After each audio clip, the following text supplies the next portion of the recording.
Ring 008 023 025. That's 008 023 025. Whoa, thanks a lot. 2 matches to number 2, 1 match to number 3 for the lovely Concha, who sits here now and tries to conjure up various thoughts about what they look like. 10 seconds for you to choose your date.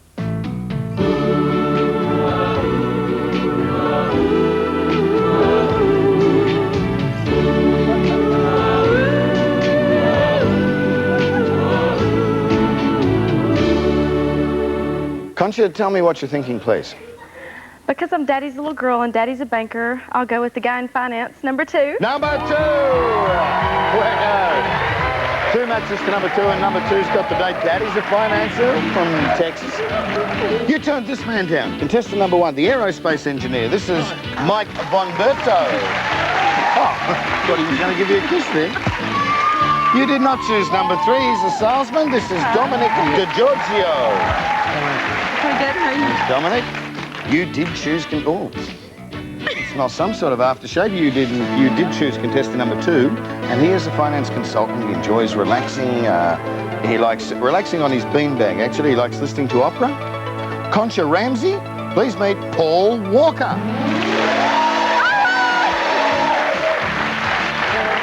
pretty good, how are you? Let me smell this aftershave. Penetration. Really, yeah. Yeah, way to go, guys. What do you think of his looks and aftershave? Not too bad. Not too bad. You're going to see a bit more of Australia. This weekend, you two are off together to the Cambridge Hotel in Sydney. Oh, right. Concha and Paul, you're off to the newly refurbished Cambridge Hotel, where you'll stay in luxurious suites with superb city views. Just minutes from the nightlife, your hotel boasts a sauna, swimming pool and mini gymnasium for the active. And after a day exploring the harbour city, you'll dine in style at the 212 Riley Street restaurant. And to see you get there safely, you'll fly Australian Airlines. Compliments of the Cambridge, Australian Airlines and Blind Dates. Lucy. Of course, because she's only been here for 3.5 months. Paul's never been to Sydney. You've lived there all your life. That's right. So they're off on the weekend. And of course, we get there a fair bit. We like it, don't we? We love Sydney. Absolutely. You will too. Yes, have a beaut weekend, you too. Thank you. And you have a good weekend down the prom, walking your... Thank you. Wake up, Gillian. Happy birthday, Katrina. And good night, everybody. We will see you on Monday. Bye. It's a game of love. It's a game of chance. When you're looking for a little romance. Who knows where it might lead to? Got someone just right for you. So spend the time with me. Line up anyway for you. On blind dates, the game of chance. Blind dates, the game of love. Blind dates, the game of chance. Blind dates, the game of love. Blind dates, the game of chance. Blind dates, the game of love. Blind dates, the game of chance. Blind dates.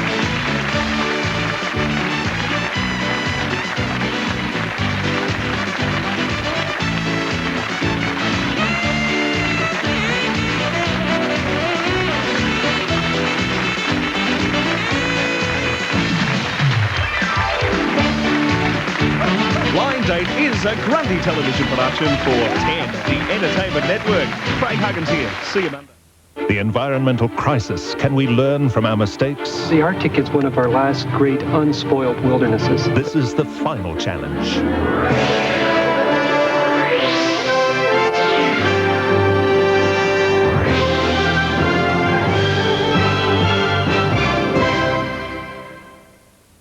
Tonight, a crippling blow to the Bannon government's chances of holding power. Mass sackings at Adelaide's struggling newspaper. And India's batsmen collapse as Australia puts the visitors on the rack at the Gabba. This is the 10 Eyewitness News with Peter Sellen. Good evening, but first a crippling blow to the Bannon government tonight, presenting it with almost certain electoral doom. A complete overhaul of the state's political boundaries announced today will turn state politics on its head and will place in doubt the future of many MPs, including senior government ministers. Channel team. Thank you. Even 2 years from the next election, the Electoral Boundaries Commission report is a bitter blow to the Bannon government's chances of survival. The redistribution was agreed to after Labor won government in 1989 with less than half the overall vote. Both sides of politics agreed that shouldn't happen again, so we'll go to the next election on the new boundaries announced today. First off, the changes will create confusion. Almost every seat in the state has been altered. Some have disappeared or been renamed, others created. Around half of the state's voters will find themselves in a different electorate. But more importantly, there will now be 16 marginal seats instead of about 5. So a small swing in voting patterns will mean many seats change hands and ensure that government goes to the party that wins more than half the votes. That means if an election was held now and we voted the same way we did 2 years ago, Dale Baker would be Premier. It means the Bannon government at the next election will have to actually improve its vote by at least 2% to survive. In the wake of the state bank disaster and the resultant financial crisis, that seems politically impossible. Ministers such as Bob Gregory, John Clunder, Susan Lenihan and Kim Mays now find themselves without seats or with seats they're likely to lose. MPs from both parties will now face bitter struggles to win pre-selection for what they see as the safe seats. Liberal Party State Director Nick Minchin is pleased. And, the opposition is looking particularly good at the moment. It would appear that these boundaries will make it that much harder for the government to hang on to office. But Premier Bannon says it would be foolish to write him off yet. We have to increase our vote, and the way we do that, of course, is by performing. Both parties have begun detailed analysis of the redistribution. They have a month to lodge appeals. Chris Kenny, 10 Eyewitness News. The future of Adelaide's only afternoon newspaper hangs in the balance tonight. The News today sacked more than half its staff. Remaining personnel have gone out on strike. Adelaide might well ask, what on earth is going on? Our only afternoon newspaper, which only 2 months ago promised a commitment to a quality product, today sacked 48 staff. 12 journalists, 5 photographers, 3 artists and 28 printing and office staff were told at 1 o'clock they were no longer employed. By 1:20, security guards had escorted them off the premises. It's now 3:30, 2 hours since the sacked staff were escorted off the premises by security guards. But that's one story you won't read in today's news. Letters to sacked staff blame the dismissals on financial difficulties arising from the recession. The News has been struggling for survival for some months. Circulation figures have been plummeting and are now estimated at 92,000. Staff were stunned by the announcement. They met at a nearby hotel to console one another. Bert Stansbury, a photographer with the News for 49 years, was one of the unlucky ones. I find it very hard to understand, but I've got to work that out myself. I've got to just sit down and think it out. But I haven't played my cards yet. Others are unsure of what the future holds for them. The time that I've spent there, over 30 odd years, it's a life to me. And now I'm going to have to sit back and think about what I'm going to do. Australian Journalists Association members voted to strike indefinitely. President Stephen Halliday says redundancy packages are completely inadequate. The packages they have been offered are laughable. They are, in many cases, less than half of what those people could get under the industry standard package. There was no consultation or negotiation in relation to these dismissals. They absolutely came out of the blue. Printing union members have yet to decide what action, if any, they'll take. News manager Roger Holden has allegedly indicated he will close the doors of the paper if printing is affected by strike action. Privately, many fear that could just well be the hidden agenda behind today's move. Lesley Johns, 10 Eyewitness News. And the News sacked employees did not need reminding today that the state's employment outlook remains bleak. That is the official word from the Centre for Economic Studies at Flinders University. It warns jobless figures won't begin to decline until June. The depressing predictions offer little comfort for the unemployed, especially the long-term jobless.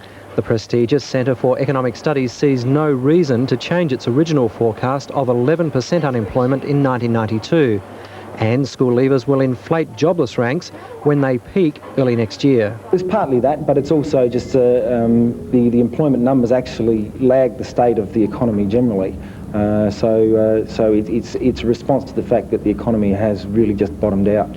But the centre says there's room for optimism. It believes mortgage rates can be cut now by 2 points to about 10%. New houses are being built at a steady rate, and that should strengthen the state's white goods sector. And the upturn in wheat prices by about $30 a tonne is a bonus for farmers. But the economists are cautious in their predictions for the car industry. They say if manufacturers can't survive lower protection levels and new car sales remain slow, then the rest of the state will be hit hard too. John Parrington, 10 Eyewitness News. A man who claimed he was a real-life Jekyll and Hyde has been sentenced to life imprisonment for Sydney's so-called granny killings. A Supreme Court jury took just 2 hours to return a guilty verdict. Face of it, John Wayne Glover was an ordinary family man, a wife, 2 daughters, a job and a house in Mossman. He also confessed he had an urge to kill. Over 12 months until March last year, the pie salesman became the state's worst serial killer, bludgeoning with a hammer, bashing or strangling 6 elderly women. Defence psychiatrists maintained Glover was a real-life Jekyll and Hyde, powerless to stop his alter ego from committing crime. The attacks in revenge of his dead mother, the victims all lookalikes. A prosecution psychiatrist insisted Glover was totally responsible, the crimes committed for his own sexual gratification. Justice Wood said the verdict meant the jury had rejected the proposition that Glover suffered an abnormality of mind which amounted to his diminished responsibility. This is a man extremely cunning, extremely dangerous, prepared to attack when it suits him. If he was released back into the community, he would most likely continue to kill to gratify his desires. He had no alternative but to sentence Glover to the maximum life imprisonment. Relatives and friends of Glover's victims were in court for the verdict. I feel totally relieved. For me, it was a necessity to be here, sort of like going to the funeral to see it finished. Margaret Hughes had found the body of her neighbour, Muriel Falconer. Seeing my friend losing her life through such violence, I have to say that I'm happy. The man who headed the murder investigation was also satisfied by the verdict. As now, I think it's a tremendous relief, not only to everybody involved in it, but the victims and the families of the victims. They're the ones that have been through a heck of a lot in the last couple of years. It's all over for them. Tonight, the Mossman house where John Glover once lived is empty. His wife and 2 teenage daughters believed to be in hiding overseas. After 9 days on trial and being taken to Long Bay Jail each night, Glover tonight has been returned to the prison. This time, it's a one-way trip. Damian Ryan, 10 Eyewitness News. A 24-year-old Vietnamese man arrested after yesterday's bakery shooting at Woodville Gardens has denied a charge of attempted murder. Din Hong Chung has been released on bail after appearing in Port Adelaide Magistrates Court. Chung was arrested late yesterday. Another man and a woman, T. New Chung and Lee Lone, are also facing attempted murder charges. Police had opposed bail for Din Chung, arguing he might intimidate the injured baker. Police have not released a firm motive for the attack, but the court heard one possible explanation. Prosecutor Duncan Stewart claims Chung threw a cake at the baker during an argument and threatened to return later. When he did, he allegedly fired several shots. One hit the bakery door and peppered a man trying to close it. The prosecution has also revealed that a threatening phone call has been made to the injured man. Magistrate Swain said it was inappropriate to link the call to Chung. He was with police at the time. Despite a search of Din and T. Chung's home, police have not found the gun used in the attack. They're also still looking for a red 1979 Ford Fairlane, registration UBZ 142. Police believe it was one of 2 cars used in the getaway. Detectives say it's likely others will be charged in relation to the bakery shooting. Heidi Koch, 10 Eyewitness News. Should parents pay for the vandalism of their children? Well, last night Parliament said no, but the issue won't go away and MPs will probably have to vote again next year. However, a leading child psychologist says in most cases parents can't be held responsible for their children's antisocial behaviour. Graffiti, it's a fact of suburban life. Only yesterday, 6 students from Wirianda High School were allegedly caught in the act of defacing an STA bus and face disciplinary action in the Children's Court. But someone still has to pay for the clean-up, and many taxpayers say it shouldn't be them, rather the culprit's parents. However, Parliament can't agree on such a policy. Legislation which would have forced parents to pay was last night defeated in the Legislative Council. But the Liberal member for Bright, Wayne Matthew, plans to present a revised bill next year. It's really a way of legislatively encouraging parents to be a little bit more aware of what their children are doing and a reminder to them that they're responsible for their children's actions.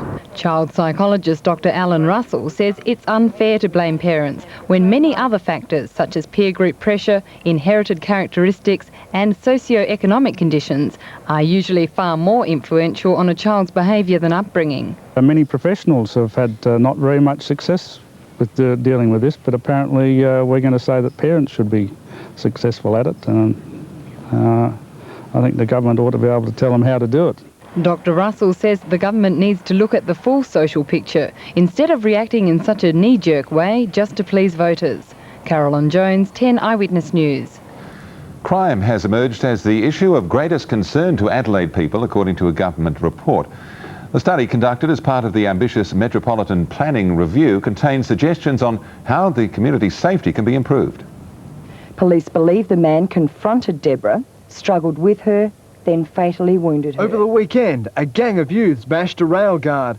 The second attack on him in a week. An elderly man and a man in his 40s, both Romanian, were blindfolded, bound, gagged and bashed in a bedroom. Community consultation has identified strong and widespread concern about not being able to walk the streets safely, especially at night. There's a feeling of helplessness which crime engenders, and people feel increasingly isolated as they withdraw inside their homes for protection. In the past, when we didn't have police forces to the same extent that we had now, people relied much more on contact with their neighbours, on looking out for the old lady up the street. These days, we've built up a tendency to have high brick walls at the front of our houses to insulate ourselves from the rest of the neighbours. Just as residents have been vocal about their fears, they've also provided possible solutions. Better street lighting, alcohol-free or dry zones and a greater emphasis on policing. There are also calls for improved social mixing throughout the metropolitan area and better housing design to discourage break-ins.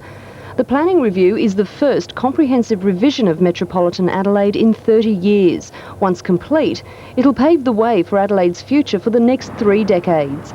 Lisa Brett, 10 Eyewitness News. Coming up, Libya's Colonel Gaddafi makes America and Britain see red. And back home, a night out ends with a major police rescue operation. Starts 7:30 tonight. West Beverly is like other schools. In a special movie-length premiere. Especially, it's really intense. The introduction that has been worth the wait. She's so rich and we're so normal. A new school, new life.